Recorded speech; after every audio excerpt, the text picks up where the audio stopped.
Tengo el honor de estar hoy aquí con vosotros en vuestro comienzo de una de las mejores universidades del mundo. La verdad sea dicha, yo nunca me gradué.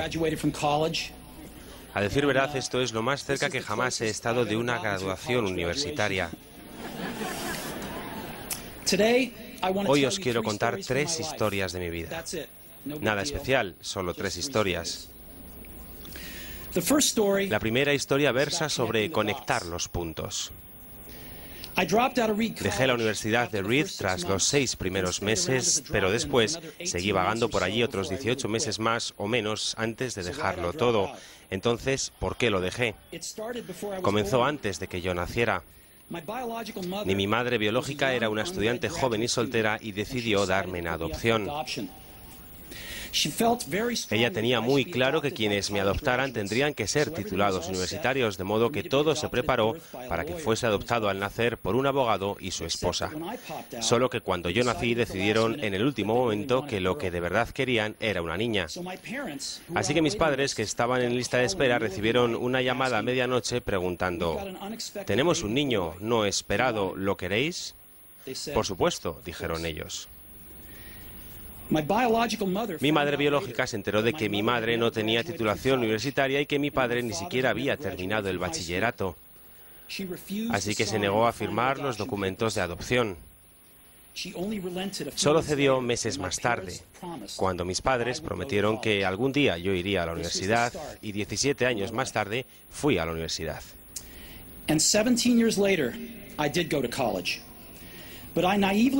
Pero de forma descuidada elegí una universidad que era casi tan cara como Stanford, y todos los ahorros de mis padres de clase trabajadora los estaba gastando en mi matrícula. Después de 6 meses no le veía propósito alguno. No tenía idea de qué quería hacer con mi vida, y menos aún de cómo la universidad me iba a ayudar a averiguarlo, y me estaba gastando todos los ahorros que mis padres habían conseguido a lo largo de su vida.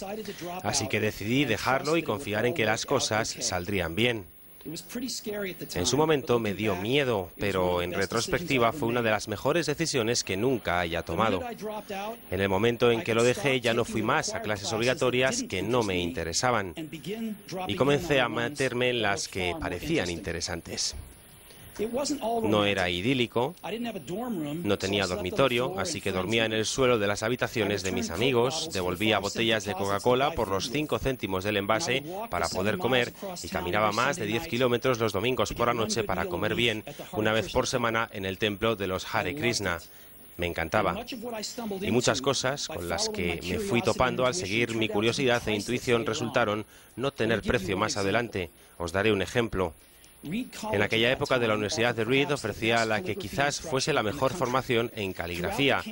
En todas las partes del campus, todos los pósters, todas las etiquetas de todos los cajones estaban bellamente caligrafiados a mano. Como ya no estaba matriculado y no tenía clases obligatorias, decidí atender el curso de caligrafía para aprender cómo sería. Aprendí cosas sobre el serif y tipografías, sobre los espacios variables entre letras, sobre qué hace realmente grande a una gran tipografía. Era sutilmente bello, histórica y artísticamente de una forma que la ciencia no puede capturar. Y lo encontré fascinante. Nada de esto tenía ni la más mínima esperanza de aplicación práctica en mi vida. Pero 10 años más tarde, cuando estábamos diseñando el primer ordenador Macintosh, todo eso volvió a mí. Y diseñamos el Mac con eso en su esencia. Fue el primer ordenador con tipografías bellas.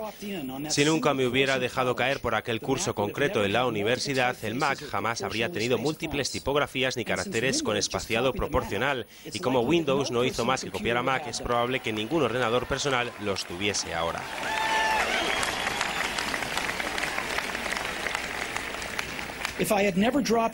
Si nunca hubiera decidido dejarlo, no habría entrado en esa clase de caligrafía y los ordenadores personales no tendrían la maravillosa tipografía que poseen.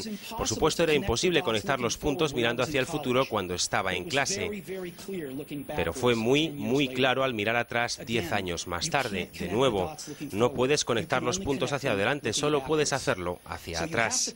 Así que tenéis que confiar en que los puntos se conectarán alguna vez en el futuro, Tenéis que confiar en algo, tu instinto, el destino, la vida, el karma, porque creer que los puntos se unirán te darán la confianza de confiar en tu corazón. Esta forma de actuar nunca me ha dejado tirado y ha marcado la diferencia en mi vida.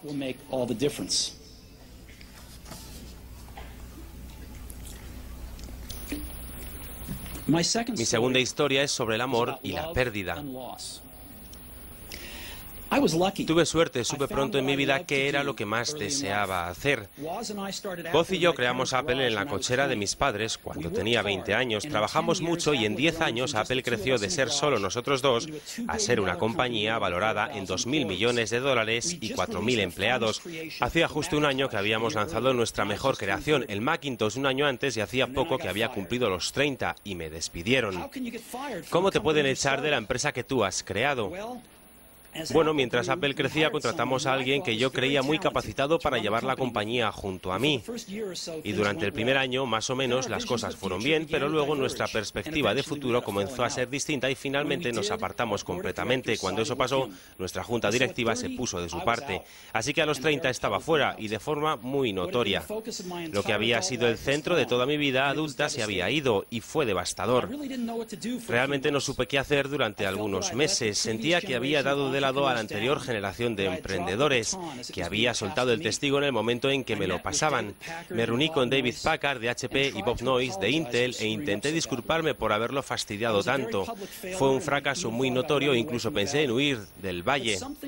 Pero algo comenzó a abrirse paso en mí. Aún amaba lo que hacía. El resultado de los acontecimientos en Apple no había cambiado eso ni un ápice. Había sido rechazado, pero aún estaba enamorado. Así que decidí comenzar de nuevo. No lo vi así entonces, pero resultó ser que el que me echaran de Apple fue lo mejor que jamás me pudo haber pasado. Había cambiado el peso del éxito por la ligereza de ser de nuevo un principiante, menos seguro de las cosas. Me liberó para entrar en uno de los periodos más creativos de mi vida. Durante los siguientes 5 años creé una empresa llamada Next, otra llamada Pixar, y me enamoré de una mujer asombrosa que se convertiría después en mi esposa. Pixar llegó a crear el primer largometraje animado por ordenador, Toy Story, y es ahora el estudio de animación más exitoso del mundo. En un notable giro de los acontecimientos, Apple compró Next y yo regresé a Apple. Y la tecnología que desarrollamos en Next es el corazón del actual renacimiento de Apple. Y Lawrence y yo tenemos una maravillosa familia. Estoy bastante seguro de que nada de esto hubiera ocurrido si no me hubieran echado de Apple. Creo que fue una medicina horrible, pero supongo que el paciente la necesitaba. A veces, la vida te da en la cabeza con un ladrillo. No perdáis la fe. Estoy convencido de que la única cosa que me mantuvo en marcha fue mi amor por lo que hacía.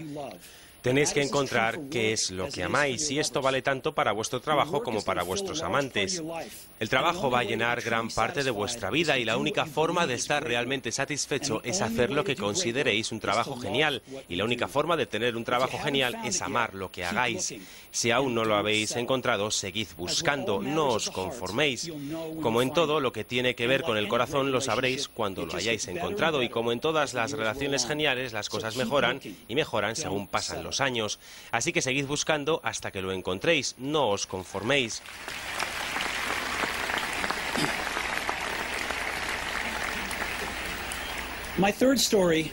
Mi tercera historia es sobre la muerte. Cuando tenía 17 años leí una cita que decía algo como: si vives cada día como si fuera el último, algún día tendrás razón. Me marcó. Y desde entonces, durante los últimos 33 años, cada mañana me he mirado en el espejo y me he preguntado: si hoy fuese el último día de mi vida, ¿querría hacer lo que voy a hacer hoy? Y si la respuesta era no, durante demasiados días seguidos sabía que necesitaba cambiar algo. Recordar que voy a morir pronto es la herramienta más importante que haya encontrado para ayudarme a tomar las grandes decisiones de mi vida. Porque prácticamente todo, las expectativas de los demás, el orgullo, el miedo, el ridículo o el fracaso, se desvanecen frente a la muerte, dejando solo lo que es verdaderamente importante. Recordar que vas a morir es la mejor forma que conozco de evitar la trampa de pensar que tienes algo que perder. Ya estás desnudo. No hay razón para no seguir tu corazón. Hace casi un año me diagnosticaron cáncer. Me hicieron un chequeo a las 7:30 de la mañana y mostraba claramente un tumor en el páncreas. Ni siquiera sabía qué era el páncreas. Los médicos me dijeron que era prácticamente seguro un tipo de cáncer incurable y que mi esperanza de vida sería de 3 a 6 meses. Mi médico me aconsejó que me fuese a casa y dejara zanjados mis asuntos. Forma médica de decir, prepárate a morir. Significa intentar decirle a tus hijos en unos pocos meses lo que ibas a decirles en 10 años. Significa asegurarte de que todo queda atado y bien atado. Para que sea tan fácil como sea posible para tu familia, significa decir adiós. Viví todo un día con ese diagnóstico. Luego, a última hora de la tarde, me hicieron una biopsia metiéndome un endoscopio por la garganta a través del estómago y el duodeno. Pincharon el páncreas con una aguja para obtener algunas células del tumor. Yo estaba sedado, pero mi esposa, que estaba allí, me dijo que cuando vio las células al microscopio, el médico comenzó a llorar, porque resultó ser una forma muy rara de cáncer pancreático que se puede curar con cirugía.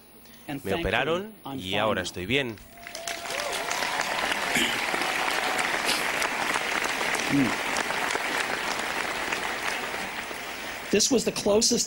Esto es lo más cerca que he estado de la muerte y espero que sea lo más cerca que esté de ella durante algunas décadas más. Habiendo vivido esto, ahora os puedo decir esto con más certeza que cuando la muerte era un concepto útil pero puramente intelectual.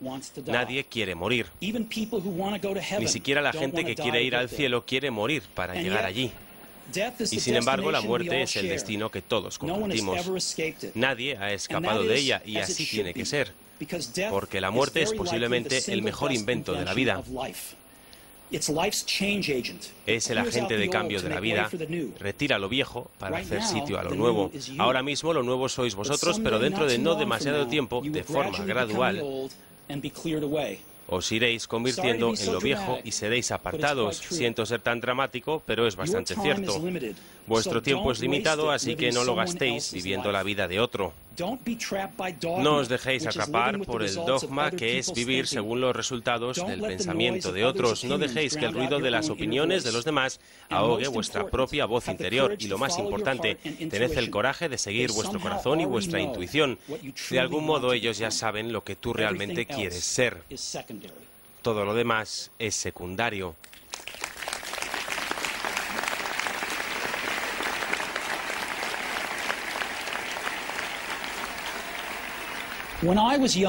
Cuando era joven, había una publicación asombrosa llamada The Whole Earth Catalog, una de las Biblias de mi generación.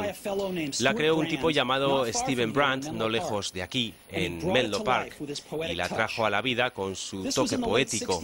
Eran los últimos años 60, antes de los ordenadores personales y la autoedición, así que se hacía con máquinas de escribir, tijeras y cámaras Polaroid.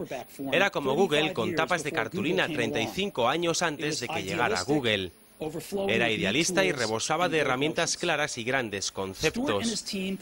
Stewart y su equipo sacaron varios números de The Whole Earth Catalog y cuando llegó su momento sacaron un último número. Fue a mediados de los 70 y yo tenía vuestra edad.